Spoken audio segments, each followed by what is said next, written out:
이 영상은 DBPI에서 제공하는 논문 플레이어의 개인 성향과 게임 내의 트롤링 행위의 관계를 바탕으로 제작됐습니다.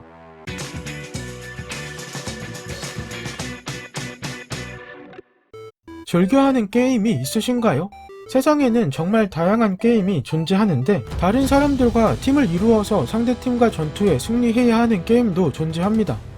그런데 게임을 하는 플레이어들의 숙련도는 제각각이라서 잘하는 사람이 있으면 못하는 사람도 있습니다. 문제는 일부러 못하는 사람도 있다는 겁니다.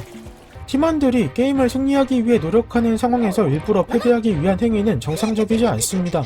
플레이어들은 이렇게 게임을 일부러 망치는 행위를 트롤링이라고 부르는데, 트롤링하는 사람들은 어떤 성향의 사람일지 연구한 논문이 있어서 알아보려고 합니다. 연구는 최근까지도 가장 인기 있는 게임인 리그 오브 레전드를 중심으로 진행됐습니다.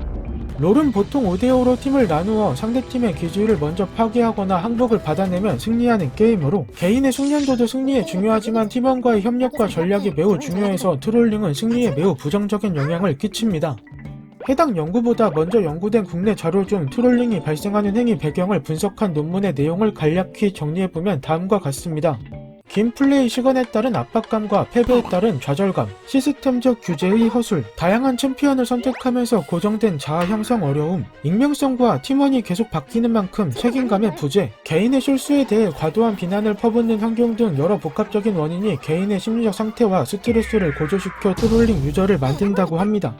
또 해외에서 연구된 자료들은 주로 개인의 특성에 기반을 두고 분석했는데, 많은 트롤러가 상대방의 예측 가능한 반응을 보면서 즐거움을 느끼기 위함이거나 게임이 지루하거나 다른 플레이어의 불만을 가지면서 복수하기 위해 트롤링을 한다고 보기도 했고, 다른 사람에 비해 낮은 정도의 우호성과 성실성을 가진 사람들이 반사회적인 동기를 표출하기 위해 트롤링을 한다고 보기도 했습니다.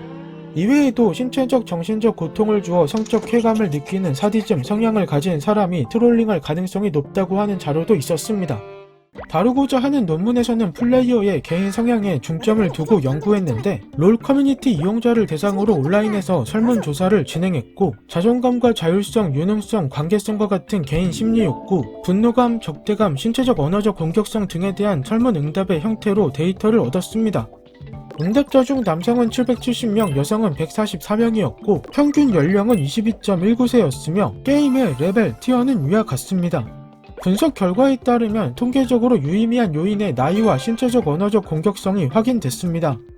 나이가 어릴수록 트롤링할 확률이 높았는데, 다른 선행 연구에서도 나이가 어린 플레이어들은 게임 내 상호작용에서 비방이나 비난과 같은 부정적인 상호작용을 할 가능성이 높았던 것과 일치하고, 분석 데이터에 따르면 나이가 한 살 증가하면 트롤이 될 가능성이 약 11.5% 줄어든다고 합니다.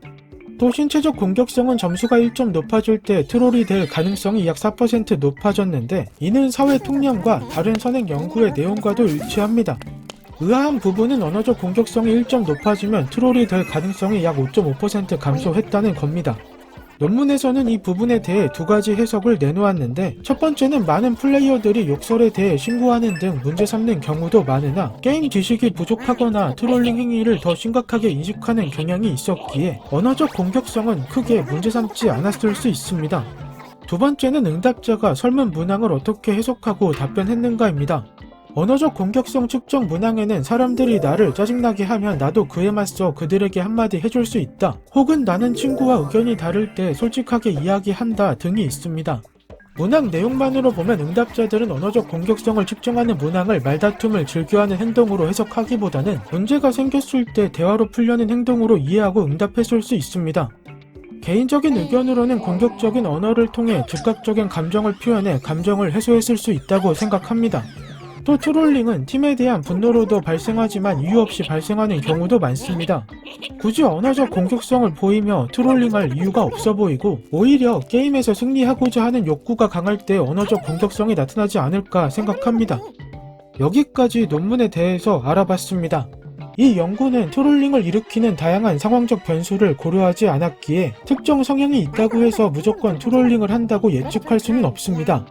왜냐하면 설문 문항에 대한 변수들은 개인의 상황에 따라 그때그때 크게 달라질 수 있기 때문입니다. 그래서 이 연구에서 사용한 방식으로 플레이어를 분류해봤을 때 일반 플레이어는 95.8%의 높은 확률로 분류할 수 있었으나 트롤 구분은 18.8%로 낮았습니다. 이는 트롤링이 개인 성향만이 아니라 상황적 요인과 복합적으로 연관되어 발생하기 때문으로 보입니다. 그래도 트롤링을 하는 사람들은 기본적으로 내재적인 성향이 나이가 어릴 확률이 높고 높은 신체적 공격성을 보일 수 있다는 것은 확인할 수 있었습니다. 해당 논문에 대해서 더 자세히 읽어보고 싶으신 분들은 댓글에 링크를 확인하길 바랍니다. 궁금증이 해결되셨나요?